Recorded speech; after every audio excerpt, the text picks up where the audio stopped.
Gustavo caminhava em direção ao seu Lamborghini Huracan amarelo, estacionado na calçada em frente ao restaurante, quando ouviu uma voz hesitante atrás de si. "Com licença, senhor." A voz tremia, carregada de uma mistura de vergonha e desespero que apenas quem já passou fome conhece. O cantor virou-se e viu José Carlos, um homem magro, com roupas surradas, mas surpreendentemente limpas, que segurava na mão um pedaço de papelão onde se podia ler: "Preciso de ajuda para minha filha." "Você pode me dar R$ 1?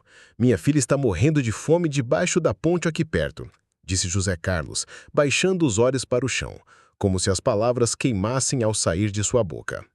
A situação era constrangedora para ambos. De um lado, um homem que acabara de jantar em um dos restaurantes mais caros da cidade.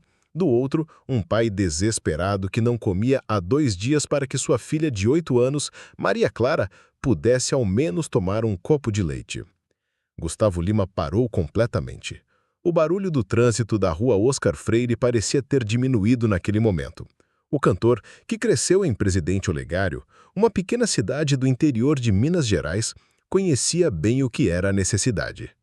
Antes da fama, ele mesmo havia vendido picolé nas ruas, trabalhado como pedreiro e ajudante de caminhão para ajudar no sustento da família. Aquelas palavras, "minha filha está morrendo de fome", ecoaram em sua mente como um eco de sua própria infância. "Como é o seu nome?" perguntou Gustavo, guardando as chaves do carro no bolso e se aproximando de José Carlos. A pergunta surpreendeu o homem, que levantou os olhos pela primeira vez.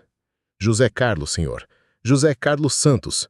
Sua voz ainda tremia, mas havia algo diferente no tom. Uma pequena centelha de esperança que há muito não aparecia. "E sua filha? Qual é o nome dela?" continuou o cantor. "Maria Clara. Ela tem 8 anos, senhor. Está com a mãe debaixo da ponte do viaduto do chá. Eu vim aqui tentar conseguir alguma coisa para ela comer. Faz 2 dias que ela só tomou água com açúcar." As palavras saíam atropeladas agora, como se José Carlos temesse que o cantor mudasse de ideia e fosse embora. O que aconteceu a seguir surpreendeu não apenas José Carlos, mas também os poucos transeuntes que passavam pela rua naquele momento. Gustavo Lima tirou o celular do bolso e fez uma ligação rápida. "Cancela tudo que eu tenho hoje à noite." "Sim, tudo. Eu explico depois." Desligou o telefone e olhou novamente para José Carlos. "Você pode me levar até onde sua filha está?" José Carlos não acreditava no que estava ouvindo. "Senhor, o senhor não precisa. Eu só precisava de R$ 1 mesmo, para comprar um pão para ela." Mas Gustavo já havia decidido. "Vamos. Quero conhecer a Maria Clara." Os 2 homens caminharam pelas ruas de São Paulo, uma caminhada que durou quase 40 minutos. Gustavo deixou o carro estacionado e seguiu a pé ao lado de José Carlos, que ainda não conseguia entender completamente o que estava acontecendo. Durante o caminho, José Carlos contou sua história. Ele era soldador, trabalhava em uma metalúrgica na zona leste da cidade. Há 3 anos, a empresa fechou e ele perdeu o emprego. Com as contas atrasadas, perdeu a casa onde morava com a esposa, Ana Paula, e a filha pequena. "No começo, achei que seria só por uns meses, até conseguir outro emprego. Mas as coisas foram ficando mais difíceis." Ele explicou que Ana Paula havia desenvolvido uma depressão profunda depois que perderam a casa e que cuidar dela e da filha se tornou um desafio diário. "Não gosto de pedir dinheiro na rua", disse José Carlos, enquanto caminhavam pela Avenida Paulista. "Mas quando você vê sua filha com fome, você faz qualquer coisa mesmo." Gustavo ouvia o silêncio, lembrando-se de como sua mãe, Sebastiana, lutava para colocar comida na mesa quando ele era criança. A diferença era que ele tinha tido sorte, encontrara na música um caminho para sair da pobreza. Quando chegaram ao viaduto, Gustavo viu uma cena que marcaria sua vida para sempre. Debaixo da estrutura de concreto, entre caixas de papelão e alguns cobertores velhos, estava Ana Paula, uma mulher de aparência frágil, abraçada a uma menina pequena de cabelos cacheados. A menina, Maria Clara, estava visivelmente desnutrida, mas seus olhos brilhavam com uma inteligência que a fome não conseguira apagar. "Papai!" gritou Maria Clara ao ver o pai se aproximando. Ela correu em direção ao pai, mas quando viu Gustavo, parou hesitante. "Quem é esse homem, papai?" José Carlos abaixou-se para ficar na altura da filha. "Esse é o Gustavo, Maria Clara. Ele quis vir conhecer você." A menina olhou para o cantor com curiosidade. Você é famoso, tio Gustavo? Gustavo sorriu, uma lágrima teimosa escapando de seus olhos. Sou sim, princesa. Mas hoje eu vim aqui para conhecer a menina mais importante de todas. Ele se ajoelhou no som frio do viaduto, sem se importar com o terno caro que vestia. Você gosta de música, Maria Clara? A menina assentiu timidamente. Eu gosto da música da Frozen. Mamãe sempre cantava para mim antes de... Ela não terminou a frase, mas todos entenderam. Ana Paula se aproximou ainda desconfiada. Desculpe, senhor. Não sei o que meu marido disse para o senhor, mas nós não somos aproveitadores. Nós tentamos trabalhar, é que as coisas ficaram difíceis. Gustavo a tranquilizou. Dona Ana Paula, eu vim aqui porque quis vir. Ninguém está aproveitando nada. Ele olhou ao redor do improvisado lar da família. Algumas caixas de papelão, um cobertor fino, uma garrafa de água pela metade. Vocês jantaram hoje? Perguntou Gustavo. José Carlos abaixou a cabeça. Maria Clara tomou um copo de leite que uma senhora deu para ela de manhã. Eu e Ana Paula, a gente não come para que sobre para ela. Era a verdade nua e crua da vida na rua. Os pais que se sacrificam para que os filhos tenham ao menos o mínimo. O que Gustavo fez então deixou a família sem palavras. Ele pegou o telefone e ligou para um restaurante próximo. Alô, aqui é Gustavo Lima. Eu preciso que vocês preparem uma refeição completa para 3 pessoas e tragam aqui no viaduto do chá. Sim, debaixo do viaduto mesmo. Comida boa, caprichada. É urgente. Enquanto esperava a comida chegar, ele se sentou no chão ao lado da família. Maria Clara, você sabe ler? Perguntou o cantor. A menina assentiu orgulhosa. Sei sim. Mamãe me ensinou. Ela era professora antes de... Ela não terminou a frase, mas todos entenderam. Ana Paula se aproximou, ainda desconfiada. Desculpe, senhor. Não sei o que meu marido disse para o senhor, mas nós não somos aproveitadores. Nós tentamos trabalhar, é que as coisas ficaram difíceis. Gustavo a tranquilizou. Dona Ana Paula, eu vim aqui porque quis vir. Ninguém está aproveitando nada. Ele olhou ao redor do improvisado lar da família. Algumas caixas de papelão, um cobertor fino, uma garrafa de água pela metade. Gustavo segurou a mão de Ana Paula. Dona Ana Paula, depressão é uma doença como qualquer outra. A senhora não tem culpa de nada.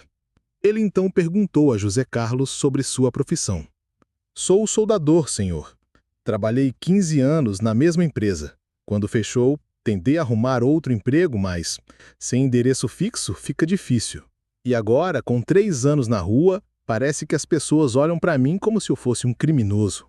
A comida chegou em menos de 30 minutos. O entregador, inicialmente relutante em descer até o viaduto, mudou completamente de postura quando viu Gustavo Lima pessoalmente. Meu Deus, é mesmo o Gustavo? Mas o cantor foi direto ao ponto. A comida está completa? 3 refeições? Quando confirmou que sim, ele deu uma gorjeta generosa ao rapaz e agradeceu.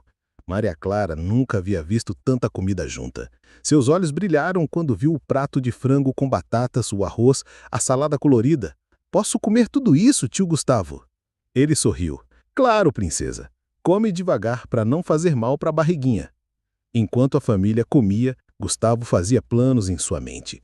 Aquela situação não podia continuar. Seu José Carlos, amanhã de manhã eu quero que o senhor vá até este endereço. Gustavo escreveu em um papel o endereço de uma empresa de construção civil de um amigo seu. Fale que foi eu quem mandou. Eles estão precisando de soldadores. José Carlos mal conseguia falar. Senhor, eu não sei como agradecer, mas Gustavo não havia terminado. Dona Ana Paula, a senhora precisa de tratamento médico adequado. Amanhã eu vou mandar uma pessoa da minha equipe buscar a senhora para uma consulta com um psiquiatra particular, sem custo nenhum para vocês. Ana Paula começou a chorar. Senhor, por que está fazendo isso por nós? O senhor nem nos conhece. Gustavo olhou para Maria Clara, que comia com apetite, e depois para o casal. Porque vocês são uma família. Porque a Maria Clara merece ter uma infância digna. Porque o senhor José Carlos é um homem trabalhador, que só precisa de uma oportunidade. E porque a dona Ana Paula é uma mãe que ama sua filha e merece ser ajudada. Ele fez uma pausa. E porque eu já estive do lado de vocês, sei como é a luta. Mas a maior surpresa ainda estava por vir. Gustavo pegou o celular e ligou para seu empresário. Preciso que você encontre um apartamento para aluguel aqui na região central. 2 quartos, mobiliado, é urgente. Quando desligou, ele se virou para a família. Vocês não vão mais dormir na rua. Nem hoje e nem nunca mais. José Carlos não conseguia parar de chorar. Senhor, isso é demais. Eu não posso aceitar. Como vou pagar? Gustavo foi firme. O senhor vai pagar trabalhando. Vai pagar sendo um bom pai para Maria Clara. Vai pagar cuidando da sua esposa. Vai pagar sendo um homem honesto, que é o que o senhor já é.